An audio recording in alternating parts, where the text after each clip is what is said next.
Às 4 da manhã, antes do sol cogitar aparecer, uma criança de 6 anos descia numa mina de carvão em Manchester. Não por castigo, por salário. Ela arrastava um carrinho de carvão preso ao corpo por uma corrente de ferro na cintura, curvada num túnel tão apertado que adultos não cabiam. O teto ficava a 50 centímetros do chão. A criança sabia que não podia se endireitar. Se saísse viva daquela mina ao anoitecer, voltaria no dia seguinte. E no seguinte. Até o corpo quebrar ou o teto desabar. Isso não era um acidente, era um modelo de negócio. O que você está prestes a descobrir não é a história do progresso que aprendemos na escola. É a história do que o progresso custou, pago com o corpo de pessoas que nunca apareceram nos livros de história, calculada em horas de trabalho de crianças que nunca chegaram à adolescência. Para entender o peso do que estava por vir, você precisa ver de onde essas pessoas vieram. No campo britânico do final do século XVIII, a miséria era antiga e conhecida. Havia fome nos invernos longos, epidemias varriam aldeias inteiras, crianças morriam antes dos 5 anos com uma regularidade que as famílias aprendiam a aceitar. Mas havia um ritmo. A família trabalhava unida na terra ou no tear doméstico em casa. Crianças ajudavam desde cedo. Sim, mas dentro de um ciclo que ainda respeitava o corpo humano. Havia ar, havia luz do dia. Havia um descanso forçado no inverno, quando o solo congelava. Então veio a máquina a vapor, e o mundo que existia antes dela não voltou. Entre 1780 e 1800, algo sem precedente aconteceu. Não foi uma guerra, não foi uma praga. Foi uma transformação tão rápida e tão profunda que as pessoas ainda não tinham palavras para descrevê-la enquanto ela acontecia. Fábricas de tecido rasgaram o norte da Inglaterra. Minas de carvão abriram o subsolo de Manchester, Leeds, Sheffield, Birmingham. Altos fornos rugiam dia e noite, cuspindo fumaça negra que cobria o céu em permanência, uma cobertura tão densa que moradores de algumas cidades industriais passavam semanas sem ver o sol com clareza. E para alimentar tudo aquilo, o sistema precisava de uma coisa acima de qualquer outra. Corpos baratos, muitos corpos. Corpos que trabalhassem rápido, que não reclamassem muito e que custassem o mínimo possível. Os camponeses chegaram aos milhões. Expulsos das terras por cercamentos que transformaram campos comuns em propriedade privada de um dia para o outro, eles não tinham para onde ir. A cidade industrial não era uma promessa, era uma armadilha com portões abertos. Quem chegava encontrava cortiços de tijolo escuro empilhados tão perto uns dos outros que os vizinhos da frente e os de trás dividiam não só a parede, mas o mesmo ar e os mesmos parasitas. Manchester tinha 200.000 pessoas em 1800. Em 50 anos, chegou a mais de 350.000. A infraestrutura não cresceu junto. As ruas não cresceram. Os encanamentos não existiam. E o esgoto seguia o único caminho disponível. A sarjeta, o rio, o quintal enlameado onde as crianças brincavam. Imagine o que era viver numa dessas casas. Não uma casa, um cômodo. Às vezes 2, se você tivesse sorte considerável. Uma família de 6 pessoas dormia junta num colchão de palha, sobre o chão de terra batida, cobertos por qualquer trapo que o inverno britânico deixasse parado. O teto baixo suava a umidade no verão e congelava no inverno. As paredes de tijolos sem reboco retinham o frio como cofres de gelo. O fogão, quando havia lenha ou carvão para queimar, ficava no centro do cômodo e era ao mesmo tempo aquecimento, fogão de cozinha e única fonte de luz depois do anoitecer. O cheiro era permanente e específico: fuligem, gordura velha, urina de criança e o odor agridoce de corpos que não viam água quente por semanas. Banho, no sentido que você conhece, simplesmente não existia para a maioria. A água era trazida de uma bomba coletiva na rua e custava tempo que as famílias não tinham. Nas ruas mais densas de Manchester e Liverpool, Um único sanitário externo servia a mais de 100 pessoas. O resultado não era apenas desconforto, era cólera, febre tifoide, disenteria. Não como tragédias excepcionais, mas como barulho de fundo, como o clima, como algo que existia e que você aprendia a contornar ou a morrer. A dieta de um trabalhador industrial era calculada para mantê-lo de pé, não para sustentá-lo. Pão de farinha de baixa qualidade, misturada às vezes com gesso ou caulim para dar mais volume e mais lucro ao padeiro. Batata cozida sem nada quando havia. Chá fraco que servia mais como aquecedor do que como alimento. Carne aparecia raramente, reservada para domingos ou períodos de produção extra quando o patrão queria mais velocidade. Crianças cresciam visivelmente tortas. Raquitismo, causado pela falta de vitamina D num ambiente que via sol claro por menos de 100 dias por ano, deixava pernas arqueadas, espinhas encurvadas, ossos que quebravam com esforço menor do que deveriam. Os médicos da época documentavam o que viam com precisão. Não sabiam o mecanismo. E mesmo que soubessem, não havia remédio disponível para quem trabalhava por um salário que mal comprava o pão. A sirene soava às 5 da manhã. Não havia janela na fiação para dizer que horas eram.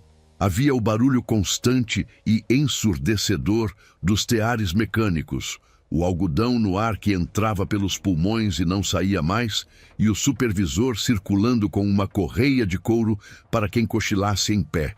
Turnos de 14, às vezes 16 horas, em pé, sem cadeira. O chão de madeira úmida não cedia, mas os joelhos cediam depois do segundo ano. A temperatura dentro das fiações precisava ser mantida alta para o fio de algodão não quebrar. No verão, o calor lá dentro chegava a 40 graus, enquanto lá fora neviscava. Crianças eram preferidas pelos industriais por razões absolutamente precisas. Custavam menos. Cabiam nos espaços entre as máquinas para pegar linhas caídas no chão. Os donos de fábricas chamavam aquelas crianças de rapazes de recolher. Ficavam deitadas sob as máquinas em movimento para recuperar fiapos enquanto as engrenagens giravam a centímetros das suas cabeças. Uma distração de segundos, um cochilo involuntário, e a máquina não parava. A máquina nunca parava. Um menino de 8 anos de Leeds perdeu 3 dedos numa tarde de terça-feira de 1812. O capataz amarrou um pano no toco, mandou ele para casa e contratou outro no dia seguinte pelo mesmo preço. Essa cena se repetiu em Manchester, em Leeds, em Birmingham, em Glasgow, por décadas inteiras, sem que nenhuma lei a tornasse ilegal ou ao menos documentável como crime. Mas se as fábricas eram brutais, as minas eram outra categoria de horror. Crianças de 5, 6 anos trabalhavam como porteiros de ventilação. Sentavam sozinhas no escuro total por 12 horas, segurando uma corda presa a uma porta de madeira nos túneis. Quando ouviam passos aproximando, puxavam a corda para abrir passagem. Depois largavam e o escuro voltava. Sozinhas, sem luz, sem companhia. 12 horas por dia, 6 dias por semana. O carvão no ar das minas não escolhia pulmão adulto ou infantil.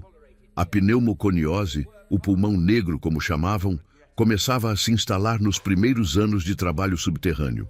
Mineiros de 30 anos tossiam como velhos de 60. Mineiros de 40 raramente existiam. Quando existiam, a tosse era constante, úmida, com um som que os outros reconheciam. Os túneis desabavam com frequência suficiente para que as famílias aprendessem a não criar muitas expectativas. Aqui está o detalhe que talvez seja o mais difícil de absorver. Em 1800, não havia o conceito de infância como fase protegida da vida. Criança era uma unidade econômica, assim que conseguia se sustentar em pé por tempo suficiente para ser útil. Um filho adicional numa família de trabalhadores industriais não era uma bênção sentimental. Era um cálculo. Quantos anos até ele poder trabalhar? Quantos meses de boca extra antes de valer o que come? Pais que abandonavam filhos na frente de fábricas ou workhouses não eram monstros. Eram pessoas que já não conseguiam alimentar os filhos que tinham. As workhouses eram apresentadas como solução de caridade do Estado. Na prática, eram prisões de trabalho. Crianças eram separadas dos pais na entrada, vestidas com uniformes idênticos, raspadas e colocadas para trabalhar 12 horas por dia em troca de papas de aveia rala e um catre compartilhado.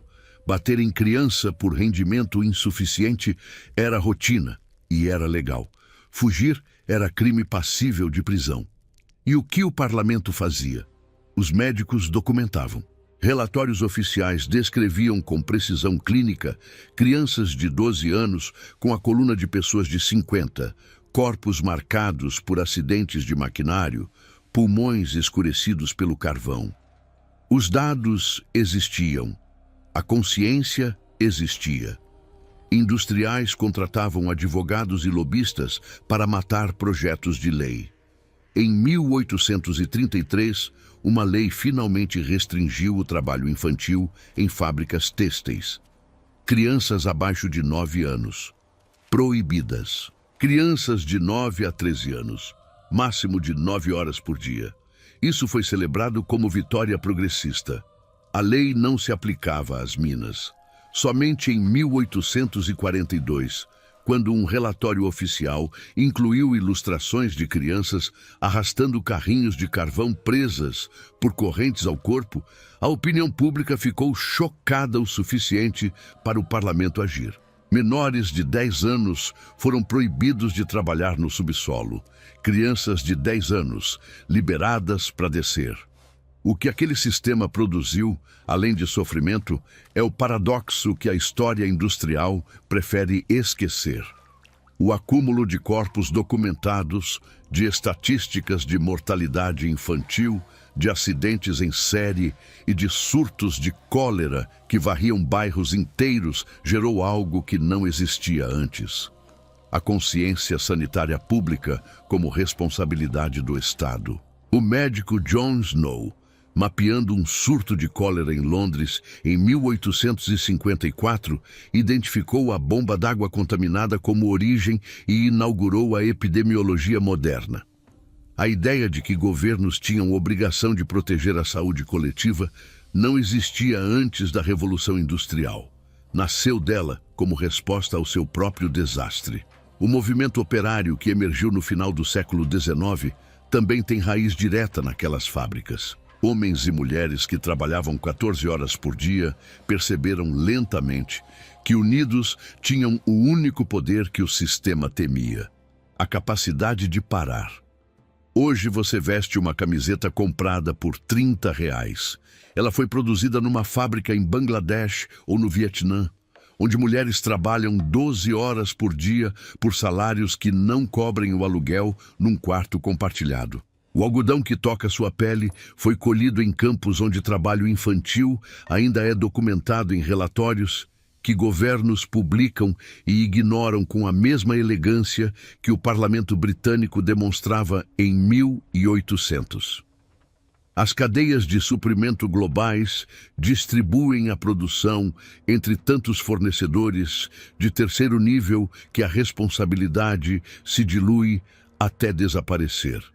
A diferença não é de moral, é de visibilidade. O que acontecia nas minas de Manchester hoje acontece disperso, fora do campo de visão, em lugares onde a fiscalização é insuficiente e a distância é conveniente. Os teares mudaram. A lógica não mudou. Corpo barato ainda é o recurso mais acessível do sistema industrial. E a infância protegida que você conheceu, com escola obrigatória e legislação contra trabalho infantil, é uma invenção extraordinariamente recente. Para a maior parte da história da Europa industrial, ela simplesmente não existia. Levou décadas de documentação, escândalos públicos, movimentos políticos e, principalmente, a morte de crianças suficientes para que os parlamentares parassem de ignorar o que já sabiam. O conforto com que você vive hoje não é a herança do progresso espontâneo. É a herança de pessoas que decidiram que aquilo era inaceitável e pagaram um preço caro para mudar. O que nos obriga a fazer a única pergunta que esse vídeo não tem como responder por você. O que estamos aceitando agora que vai parecer monstruoso para quem vier depois? Deixa a sua resposta nos comentários, porque cada pessoa que assiste a esse vídeo tem uma resposta diferente e nenhuma delas é errada.